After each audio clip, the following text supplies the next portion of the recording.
dihadiri oleh kita karena hati kita terlalu keras, jarang diisi dengan pengajian-pengajian. Na'udzubillah min dzalik. Alladzi turja syafa'atuhu likulli haulin minal ahwali muqtahimi. Ya Rabbi bil Mustafa baligh maqasidana waghfir lana ma madha ya wasi'al karami. La ilaha illallah.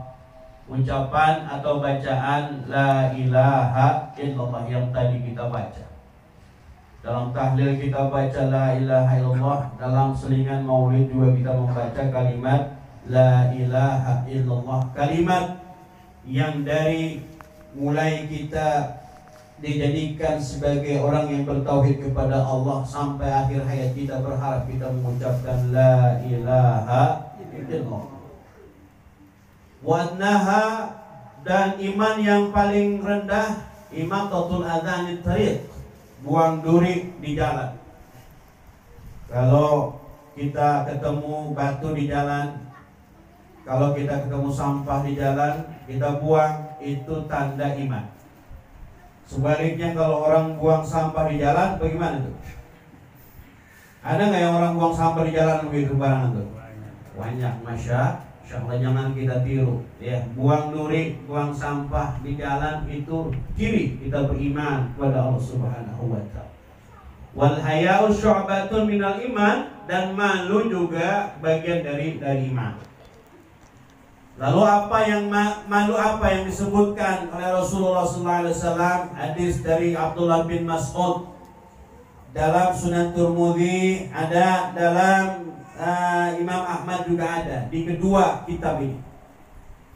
Abdullah bin Mas'ud sahabat Nabi, sahabat deket banget, kemana-mana pergi sama Nabi. Kalau Nabi pergi itu sendalnya dikempit, Pak. Itu Abdullah bin Mas'ud, ditenteng-tenteng.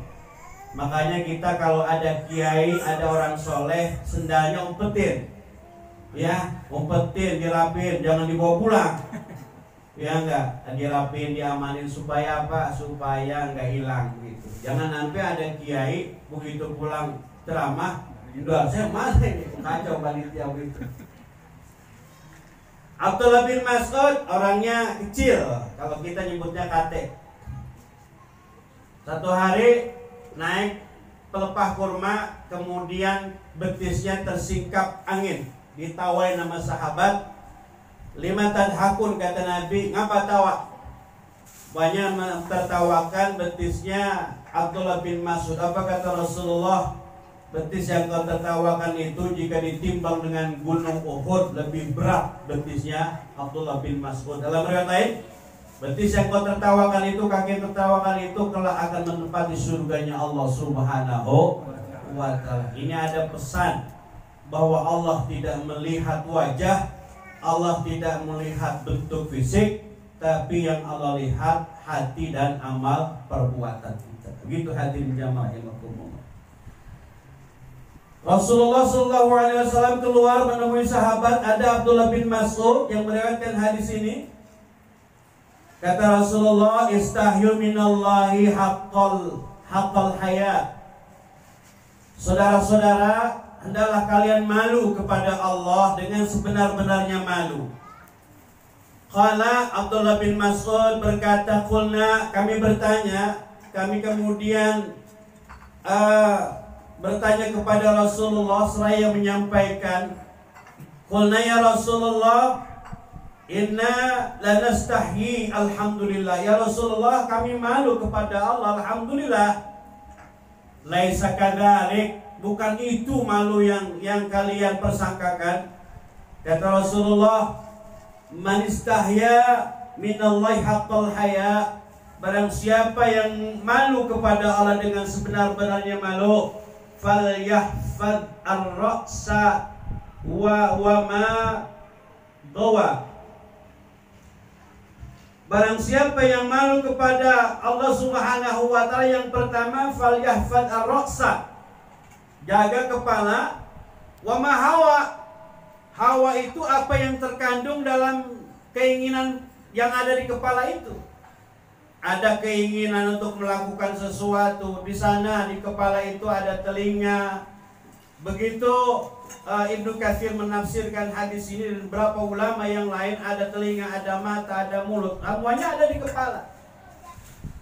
Makanya potensi orang melakukan dosa, sumber dosanya itu ada di kepala. Karena di kepala itu ada lubang, Pak. Di setiap kita ini ada lubang. Lubang kita ada berapa? Ada 7, Pak. Anggota sujud kita ada 7. Makanya jangan main-main nama angka 7. Dan lubang yang paling besar di tubuh kita mulut. Makanya kata Nabi, man yatmanuli ma baina lihyai wa ma baina fakhidai atmanulahul jannah. Barang siapa yang bisa menjaga apa yang ada di antara 2 bulu, maksudnya kumis dan bulu jenggot ini, dan dia bisa menjaga apa yang ada di antara 2 pahanya, maksudnya kelamin, atmanulahul jannah, aku jamin dia masuk surga. Begitu kata Rasulullah SAW. Barang siapa yang malu kepada Allah, falyahfadz ra'sa, jaga kepala dan semua keinginan yang ada di kepala itu. Telinga pengen dengar yang buruk-buruk, mata pengen melihat yang maksiat, mulut pengen berucap yang kotor, ada di kepala. Itu yang pertama. Yang kedua kata Rasulullah, wal batna wama awat, dan jagalah perut dan apa yang ada pada isi perut.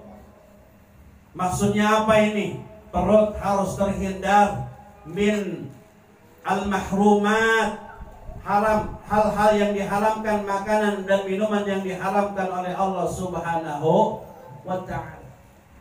Masih ingat Abu Bakar Siddiq radhiyallahu anhu ketika dapat makan dari pembantunya itu boleh dikasih sama kaum jahiliyah, mengadakan pesta dikasih makan. Nama Abu Bakar Siddiq, makanan dari mana ini?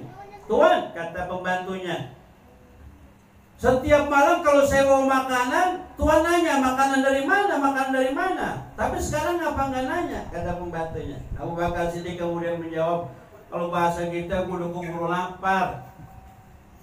Akhirnya begitu udah masuk tuh makanan, dari mana nih kamu dapat makanan? Ceritain, saya pernah doain orang penyakit waras, terus saya dikasih hadiah, dijanjiin hadiah. Sekarang dia lagi ada pesta, saya dikasih makan, kemudian makanannya saya kasih tuan.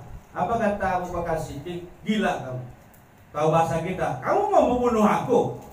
Akhirnya Abu Bakar Siddiq memasukkan jari-jarinya ke mulut supaya makanan bisa muntah, supaya makanan bisa keluar. Nggak bisa keluar juga, ada yang bilang, Tuan kalau pengen muntah ambil air isi di baskom, baskom isi air kemudian diminum. Dan Abu Bakar meminum air yang ada di baskom sampai kemudian makanan tumpah, makanan itu muntah.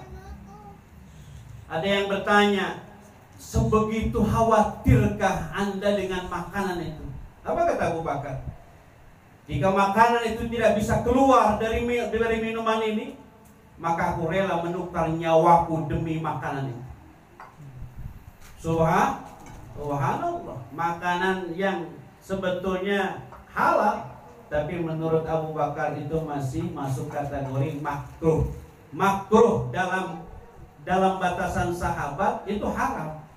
Sahabat itu tidak, sahabat Abu Bakar, sahabat-sahabat tercinta itu, makruh itu masuk dalam kategori halal. Kalau kita kan makruh, bidang bata apa kata kita dibang makruh begitu kalau kita. Ya, makanya jengkol doyan, pete apalagi, ya, durian apalagi. Ustaz doyan. Hadirin jamaah rahimakumullah. Kemudian wal yadhkur al mauta wal bila. Orang yang ngaku malu kepada Allah adalah ia ingat kematian dan musibah setelah kematian. Musibah setelah kematian. Hidup ini kita mengalami beberapa fase kehidupan, Pak. Alam, kita berada di alam dunia, yang alam dunia ini singkat. Yang lama itu alam barzah, kemudian alam akhirat. Lama itu alam. Makanya Utsman bin Affan itu punya pembantu namanya Hani. Hani itu orang laki. Hani itu dari golongan tabi'in, pertengahan. Tabi'in itu ada kibarut tabi'in, ada ausat min tabi'in, ada sigar tabi'in. Tabi'in itu dikelompokkan. Ada tabi'in senior, ada tabi'in pertengahan, ada tabi'in junior. Nah, muda-muda. Apa kata Hani kepada sahabat Utsman bin Affan? Anda kalau diceritakan tentang surga tidak menangis, diceritakan tentang neraka tidak menangis, diceritakan tentang azab di neraka tidak menangis. Tapi kenapa kalau melihat kuburan nangis? Gitu kata Hani kepada Utsman bin Affan. Lalu Utsman bin Affan, aku pernah mendengar Rasulullah SAW bersabda, innal qabra awwal manzilin min manazilil akhirah. Kuburan itu awal manzilin, ya rumah pertama dari rumah yang ada di akhirat, kampung yang ada di negeri akhirat. Fama naja minhu fama ba'dahu aisar. Barang siapa yang selamat dari kubur, dia tidak mendapatkan azab kubur, dia mendapatkan kenikmatan kubur, fama aisara ba'dahu, maka setelah itu akan lebih mudah urusannya. Mudah-mudahan kita semua urusan kita digampangkan dan